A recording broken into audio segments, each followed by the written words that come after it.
Hi, my name is Amber. Welcome. We want to give you some information about what to expect and what's good to know when going to the hospital. For example, what might happen and what the staff might do.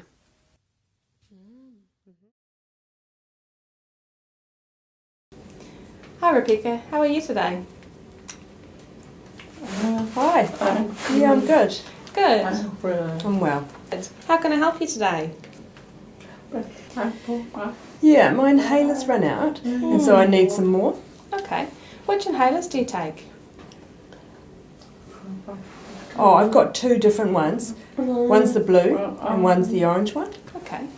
How many puffs of your inhalers do you take and when do you take them?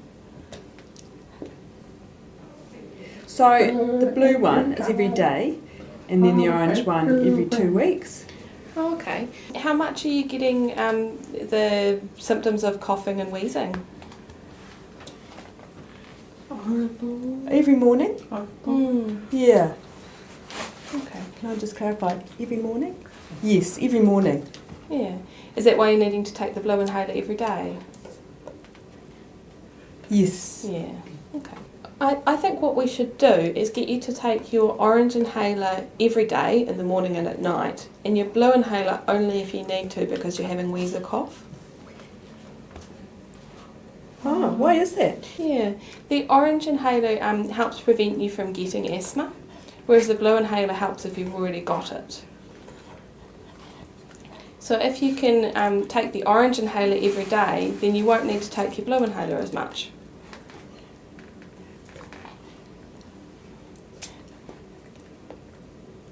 Ah, okay. Okay. So does that mean the blue and the orange should be swapped around? Yeah. I'd like you to take the orange inhaler every day to prevent the symptoms of asthma, and your blue one only if you really need to. Right. Yep. Okay. So I'll give you a new prescription to use in this new way.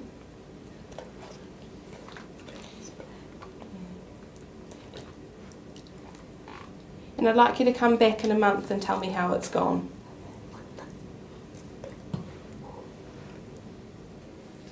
Yep. Can you let me know about the 1 month? I'll write down how you're going to take your inhalers and when you need to come back. That'd be great. Yes, please. When you go to hospital, you should have a New Zealand Sign Language interpreter. It doesn't matter when you need them, you should have an NZSL interpreter 24 hours a day, 7 days a week.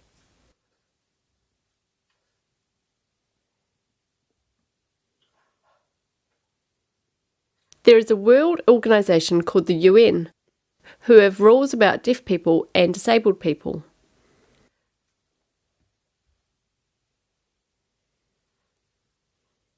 The New Zealand government follows the UN rules and values the importance of sign language.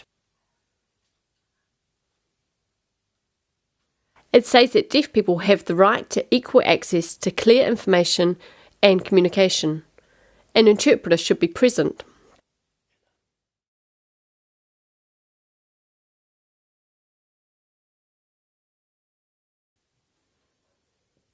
If there is an emergency, you need to go to the emergency department.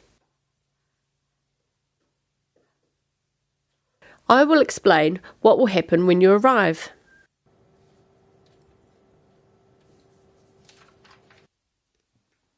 When you come to the emergency department, the receptionist will give you a form to fill in.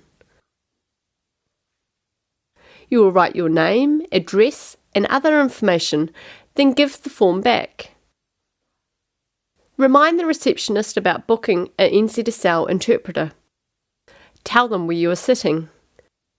Remind them you are deaf and they need to come and tell you when it's your turn. A tap on the shoulder, for example. Then you can sit down and wait.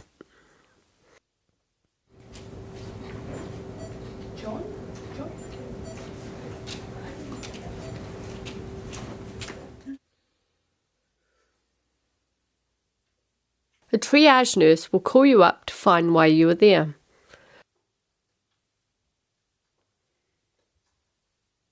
Remind the triage nurse about having a New Zealand Sign Language interpreter. Have them let you know when the NZSL interpreter will come. Also, if there are delays in getting one. Then you can sit down and wait to be called.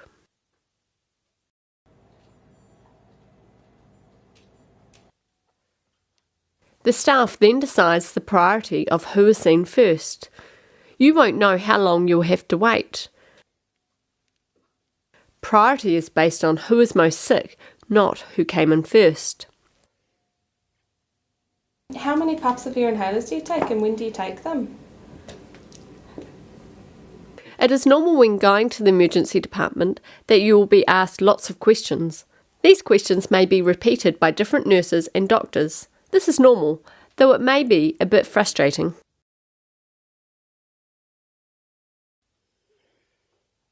If you want an NZSL interpreter for an outpatient appointment, the hospital should have booked one in advance.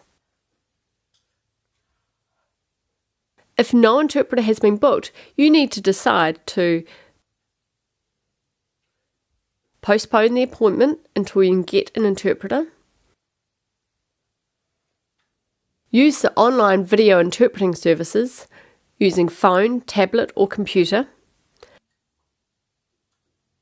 This is where an interpreter can interpret your appointment through a device from another place. Hi Pam, how are you doing after your operation yesterday?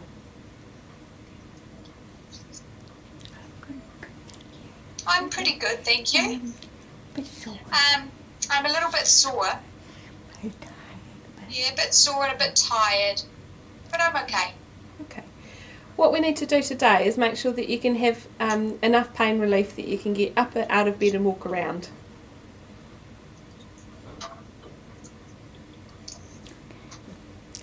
Okay. So you want me to walk today? Yeah, You want to get me absolutely. walking? Hopefully, if you're well enough, you'll be able to go home this afternoon.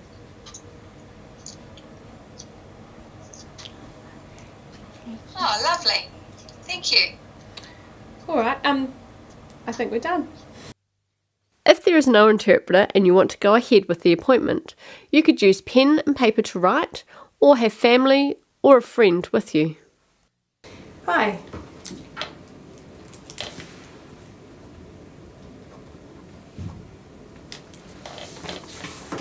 I'm Caitlin.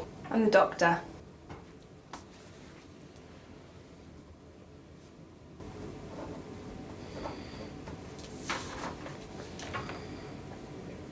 No interpreter today.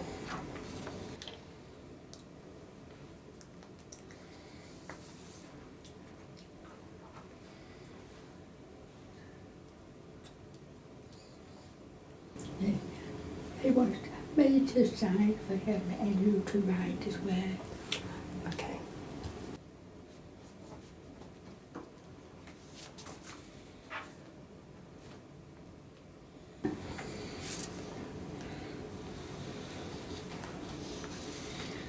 He said that when he eats, he gets sore with his chest.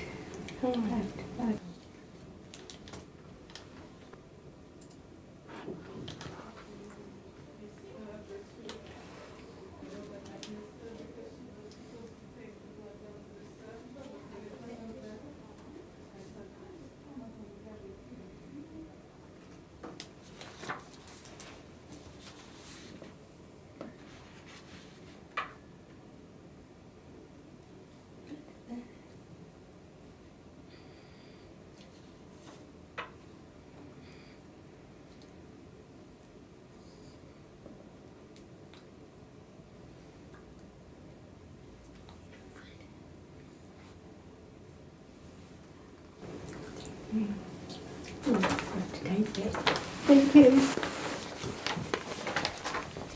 There are risks using non-qualified people to interpret health information.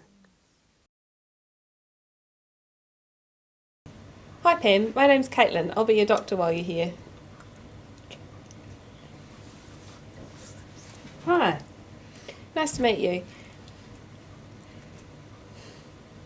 So, it's great that we've got an interpreter today, but I was wondering how you'd like to communicate if we don't have an interpreter.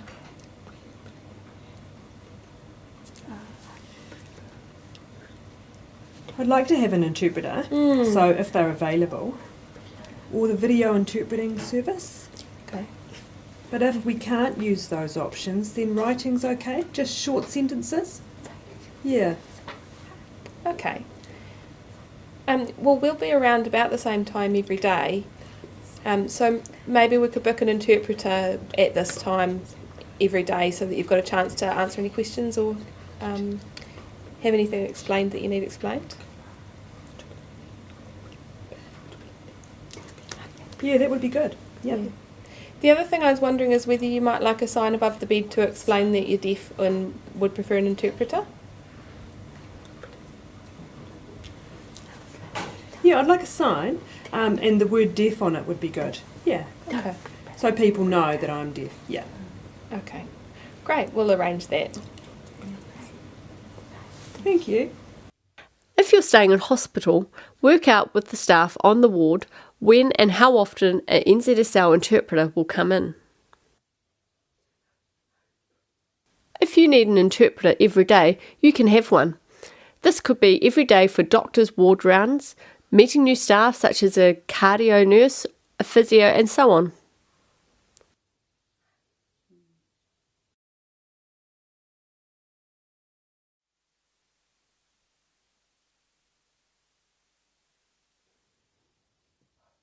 It's important you understand information about your mental and physical health.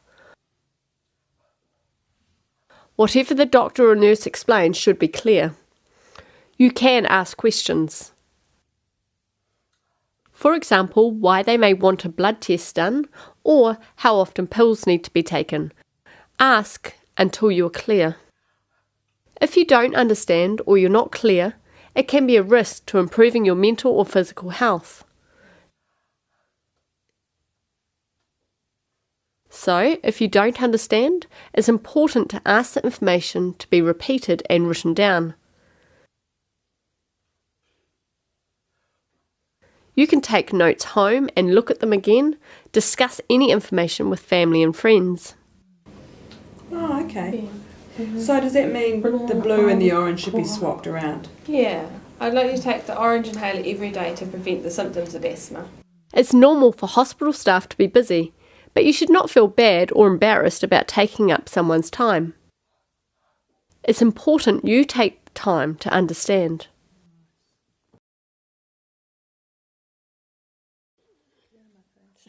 If you're struggling to get good communication and support in hospital, please contact the hospital disability team. Even if you're back at home and realise that there was a problem, still text or email us.